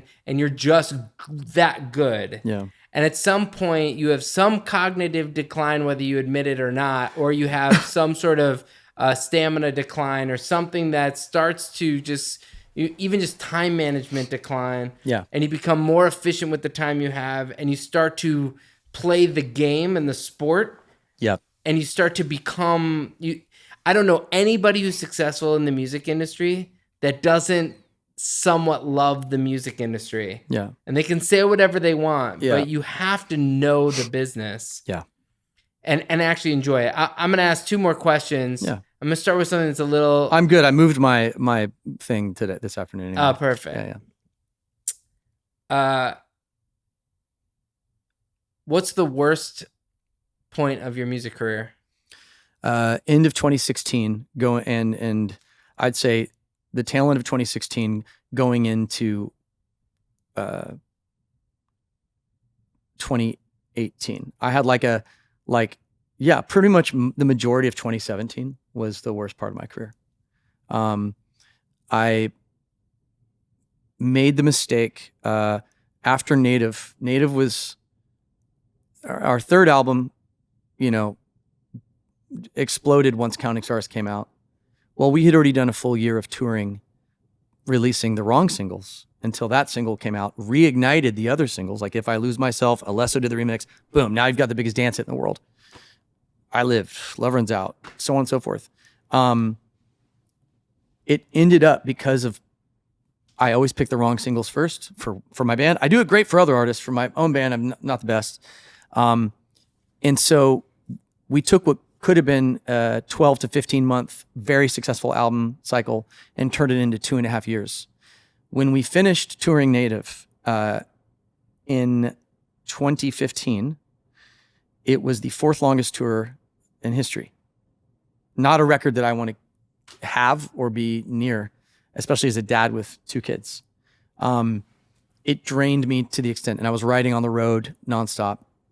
And then the pressure to beat that became so massive. And we made, through that process, my favorite album we've ever done, which was Oh My My. But once again, picked the wrong first single, and which history reveals later, right? And this is at that time. We're in that narrow window of time where, well, we're still there to an extent. All the artists out there, if you think you can drop a setup, let me just say this. If you think you can drop a setup single, tastemaker single, and it's not the best song on the album, you risk the whole album. Don't convince yourself you're too big to fail. You're never too big to fail. Best song wins always. Trying to drop teasers and we're gonna get to it. It can work. Let me put the parentheses around this. It can work, right? If it gets the internet and culture talking. If it's a culture record, it can work. But you run the risk of derailing the album. Because no matter how you do it, if you're big enough, all of the DSPs, all the partners, all the radio, all the energy, the wind, it revolves around that first single. And then no matter what, there's a loss in momentum following it. So that was extremely relevant 2005 to 2016. We picked this song that I loved and made this crazy video. It was the wrong first single. Ended up doing okay, but not enough to put a jetpack on the album. So then we were really grinding it out. I end up going from 2.5 years of album cycling straight into promo for the follow-up. And then the promo lasted from September through the 2nd until December 18th. I was gone away from home all but maybe 7 days. And at this point, 2 kids. And at this point, already a decade in on One Republic. And the other mistake I made is that year I only did One Republic. And part of my secret to the band continuing to have success and hits is I never really get out of the flow of writing songs for other artists. So I don't sit down and go, what's coming in 2027? You just feel it because you never leave the river. You know which direction it's going. That's been the secret sauce with One Republic. I didn't do that for Oh My My. I kind of pulled myself out of writing for other people. I went all in, picked the wrong first single, doubled down, and felt myself mentally unraveling towards the end of 2016 because I was like, oh no, we got to do it again. We know which song is the big one. We got to get to it. Before we got to it, I flamed out. I sat down with Janik. I went into Interscope and we had an album dropping in 2 weeks. And I said, I'm not going to promote this album. I am about to have a mental breakdown. I see it coming. I'm so fried. I can't even handle it. And I'm so mad that, I didn't take the reins on picking the first single, and I let the label choose. That was my biggest mistake, because that is how it happened. So anyway, long story short, that burned me out. Going into 2017, I'm also moving from Denver back to, I was living in Colorado for years. I'm moving from Denver to LA, January of 17.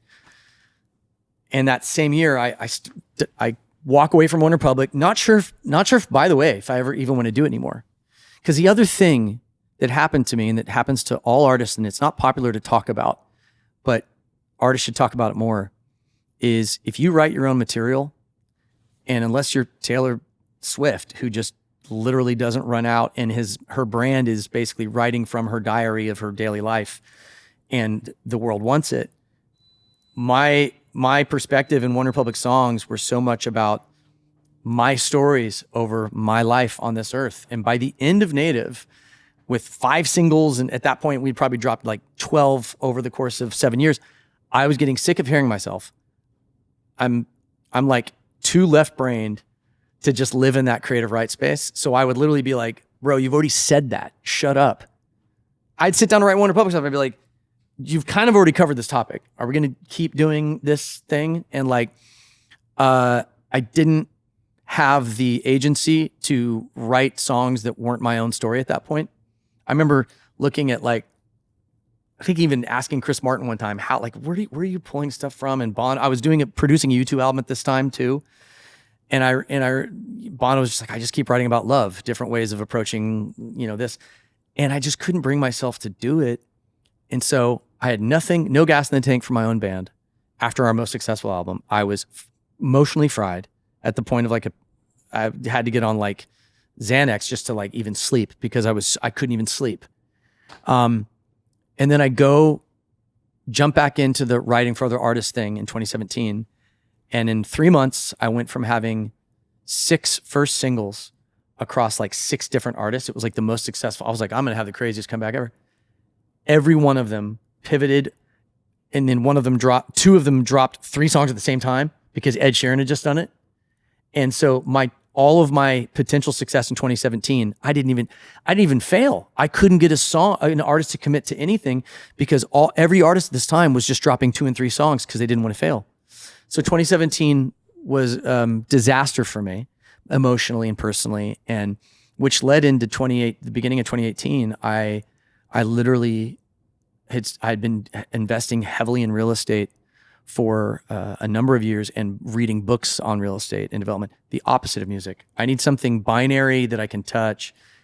And for probably 3 or 4 months, I was going to my studio, which you've been to, my studio complex in LA. I was going to turn it into a real estate office, and I was done. I was just like, I can't take the heartbreak anymore of the music industry. I can't take it. Like, the wheels have come off. Artists will do whatever they want. They won't listen to A&Rs. They'll incinerate a perfectly good hit record because they want to drop 3 at the same time. And if you look at the timeline of who I was working with, you can probably figure out the projects I was either involved or not involved on. But it was just like everything that could go wrong went wrong. Everything. Even on like the OneRepublic front, the video that we had for what we thought was going to be the hit, the director hijacked it, and it became the most expensive video Interscope has ever shelved. He turned it into a political statement video while we weren't watching in Mexico City, and derailed a nearly $1 million music video on our behalf. So everything that could go wrong went wrong. And how did you get out of it? It's funny you mentioned Watt, or I did. He was one of the people. Andrew Watt, Ali Tamposi, Louis Bell. Watt hit me. We had hung out at the Grammys in New York, the year it was in New York, and done one song together. And I hadn't talked to him in 9 months, a year, and out of the blue, he's like, called me. He's like, dude, can we talk? I was like, sure. He's like, what are you doing?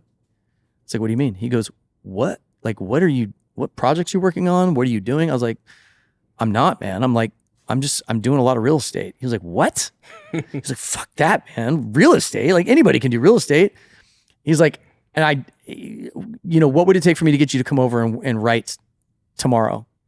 And I was like, I don't know, man. I was literally just like, this close to being completely checked out of music altogether, other than One Republic live shows. And he talked me into, him and Allie talked me into going over. And that day we wrote Easier, which became the single on 5 Seconds of Summer.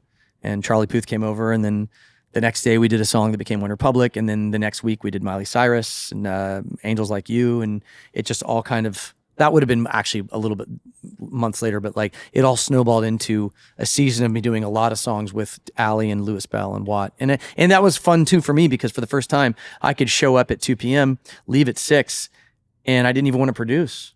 First songs ever that I had no production in. Watt's like, do you want to stay and help produce? But he's nuts. He'll stay up till 5 a.m. and finish records. And I was like, I'm not gonna do that, man. You just do it. And so that was kind of, I definitely owe to that squad. Louis Bell, Allie, and Watt was they were one of the things. And at that same time, I had done one random song with one of my writers. I had helped fix the song that became the Jonas Brothers linchpin record. It's called Roller Coaster on their album. And Wendy Goldstein calls me. Good things happen in pairs, bad things happen in pairs, right? Sometimes triplicates. So as my first session leads to, I got 5 Seconds of Summer, had just had that Youngblood song. Boom, now we have Easier. And Teeth is the other one we did. That same time, I get the call from Wendy. And now I'm probably getting my timeline off. It's probably later in 2018. I get a call from Wendy Goldstein saying, what do you think if I was to tell you that the Jonas Brothers are coming back and doing a surprise comeback, and we just signed them? What would you think about executive producing their comeback record? Doing my best Wendy Goldstein. Would that be interesting to you? And I said, let me think about it. And I said, why don't I send you a few more songs to see if we're even on the same page? And that day I sent her Sucker. So that was kind of 2016, off a cliff, going down in flames. 2017, absolutely atrocious, like screw the music industry. 2018, eking back. And then since 2018, I've kind of just made a mental decision. I literally looked in the mirror one day and I go, stop being a bitch. Stop complaining. It is what it is. Like, either shut up and play the game and be smarter and just suck it up and just write my solution to dealing with the heartbreak of this industry. My magic trick that has me here today was I'm going to drastically increase the volume and pace that I'm going to work the same amount of hours, but I'm going to get better and faster at writing and producing songs.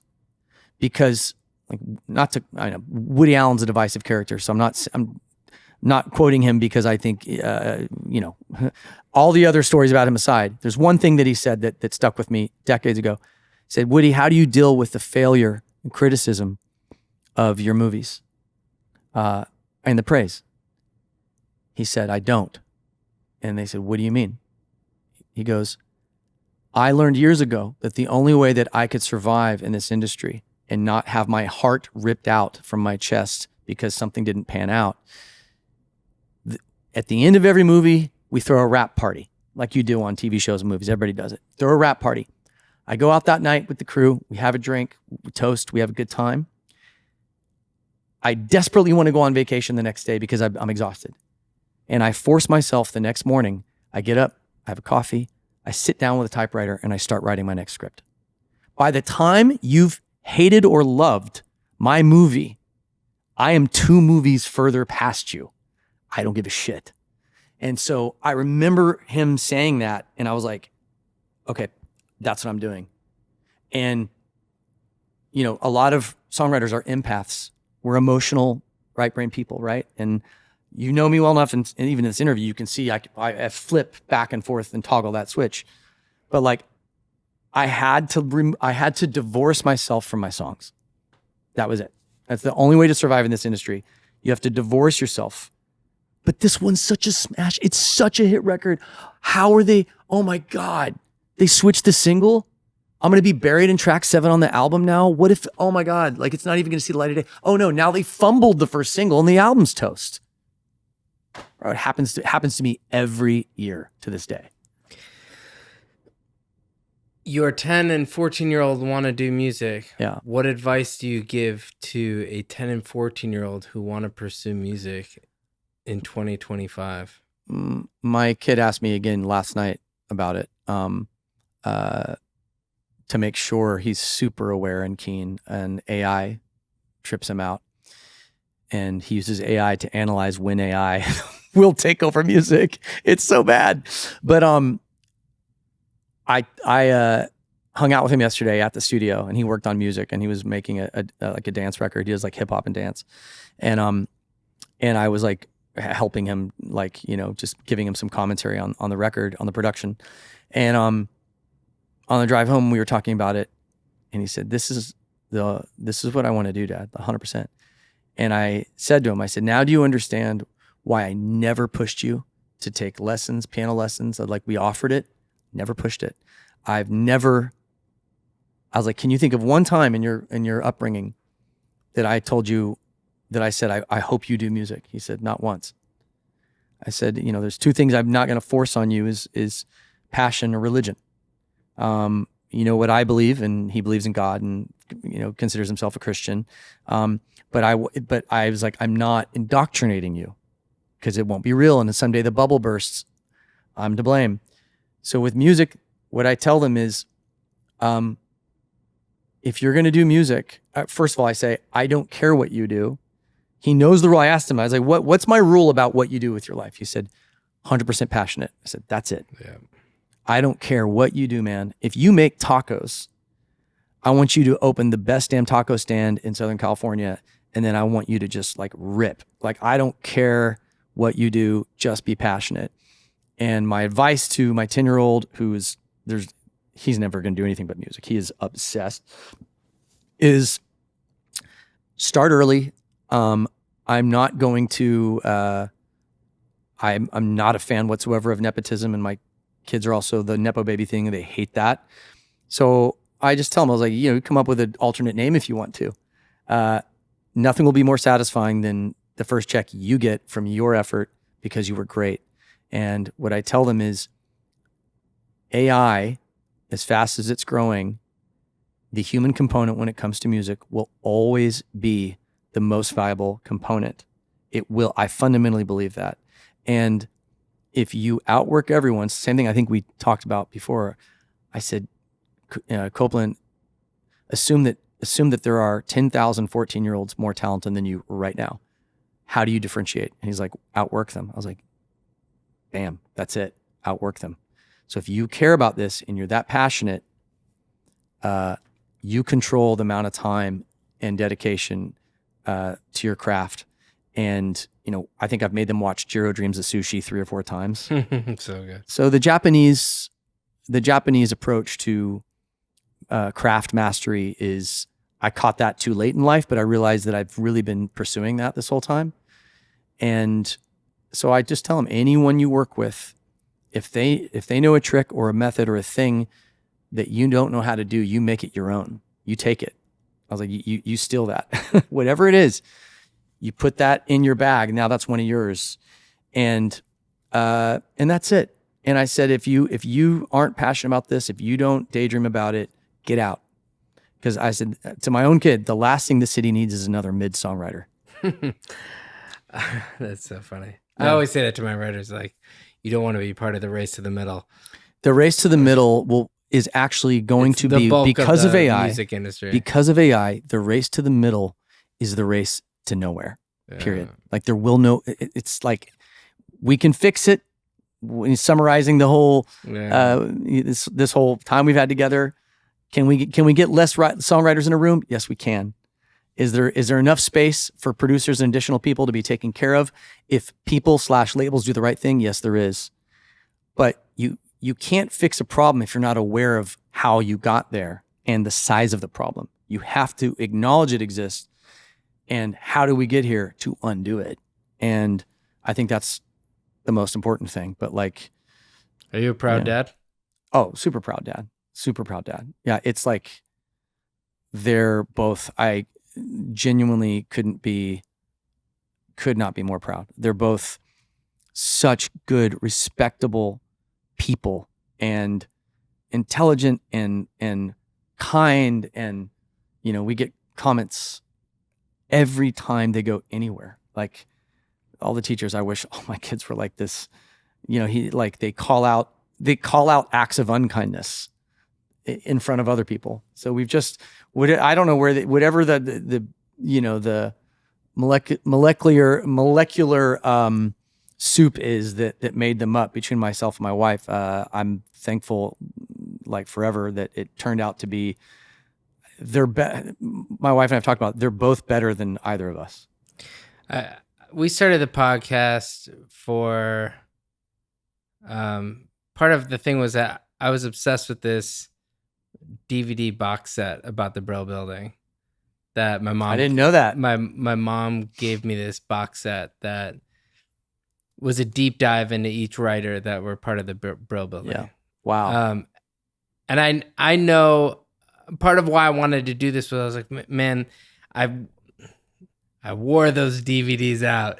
That's the thing. Yeah, man. And I was like, I really want to do something where we just interview our friends, which is why the first episodes were just the group. It's just like 300 people are going to listen to this. It's just our generation of writers. I just think it'd be good because I think our kids will be able to look back and say, wow, these were our parents in their prime talking about like their life, their craft in their life. Yeah. And I now know some of the children of those Brill Building writers, and which is a fascinating journey to be like, oh, yeah, there's them and how they talk about their parents. But what I hope, if there's one thing that happens with this, is that your kids can look back at that moment and know that the sacrifice that you've made for your family has been about them. So I appreciate you doing this podcast. Yeah, man. I mean, you'll be back on, I'm sure. I need at least 2 more hits, and then we can talk about those. Dude, this is no joke. I think you've had 2 number 1 songs since we did the last episode that we recorded that we haven't even released yet because we just recorded it. Yeah. It's been a crazy. I mean, yeah. I'll give a lot of credit. Do you remember what? Like, I don't know if there's like if you look up, Max Martin hits by years, and I just remember people would be like, "Oh yeah, well he had a lull here, a lull there." You're like, go look. Yeah. Go look at that from 1996, 97, 8, 9, all the way till now, and tell me that there's a real lull in any that year that you were like, oh well, it was he had it'd be a Bon Jovi and a Celine Dion hit. It'd be like not. It's like, oh right, oh yeah. And you kind of have like a career that's like that. Even when you have enough time, we've probably spent more time together this year than we have in the last couple. For sure. And it's like, I don't know.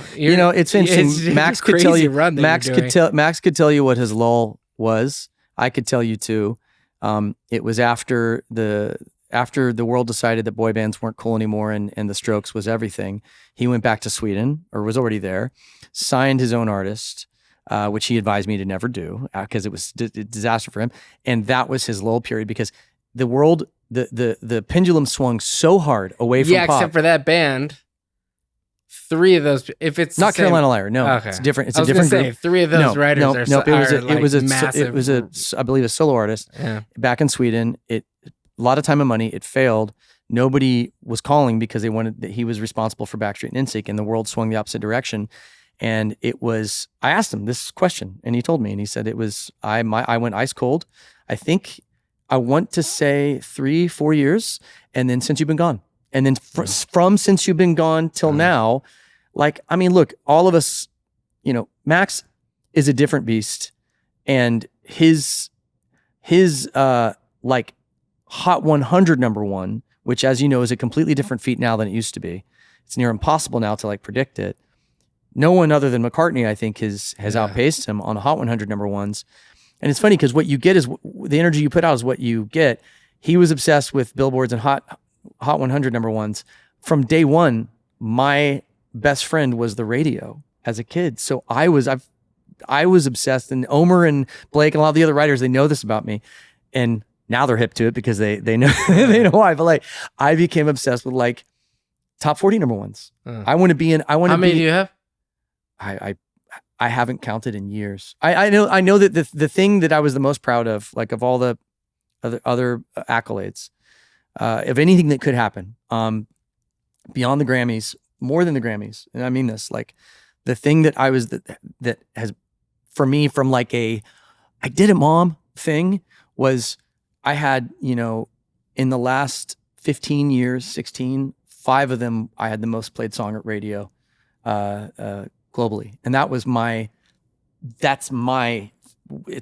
weird thing, because that was what I was obsessed with as a kid, making mixtapes off of radio and listening to Casey Kasem top 40s. I was like, I want the most played song. I want to be in a tuk-tuk in India, or like Bangkok, and hear the song playing from the tuk-tuk driver.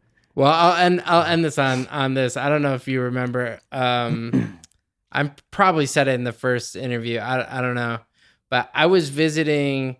I was in. My family was from Transylvania, like from Western Romania. The dude that literally, this is the weirdest tangential thing. The guy that when I'm in Europe and we're doing TV and you have to hire hairdressers and you have to hire stylists, we fly in this guy from, I think he lives in Paris or London. He's from Transylvania. His house is 2 blocks from Vlad the Impaler, Dracula. Oh yeah, Dracula's house. Yeah. Well, crazy. I didn't know you're Transylvanian. That's crazy. I am. Well, it was Western Romania. It was Eastern Hungary, and then Romania annexed part of it during World War II. And if you were part of that annexed region, you survived. Yep. And if you weren't, you were killed if you were Jew. And so my relatives in Budapest were all killed. The ones that were in Timișoara all survived. And so we went to go visit, like, see where my grandmother and grandfather were from. Yeah. And I don't know if you remember this, but it was an old cell phone version of it. It must have been... Well, I mean, I can tell you when it was because we could look it up. But we were looking through. We got to a restaurant on the side of the road that had the world record for the largest bowl of goulash for a Guinness record in Romania. We walk in there, and Apologize was on, and it was the first time I heard it on the radio. Yeah. It probably was there before it was here. Probably. Eastern Europe's crazy. And I'm sure that if we looked back at our emails, although it probably was like a Hotmail. You probably sent me an email about it. I probably sent you an email or text, or I wouldn't have texted you. I would have called you or something. For sure, yeah. But I do remember that moment where when you were trying to tell me to do writing for other people. Yeah.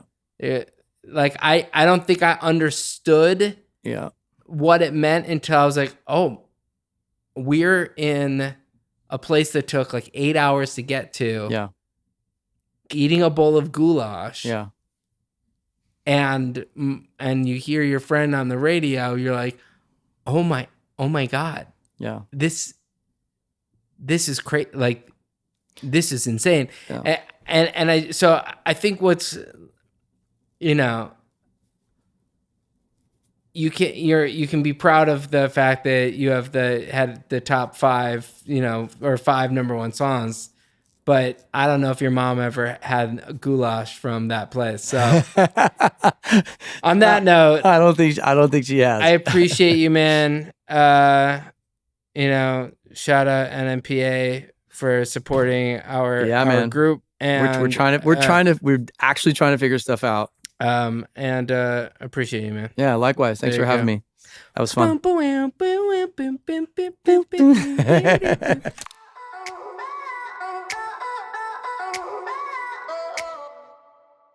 We hope you enjoyed this episode. It was produced by me and Joe London in association with Mega House Music Group. If you like this episode, go give us a rating at wherever you listen to your podcast, and make sure to follow us at And the Writer Is on all your socials. We'll see you next week.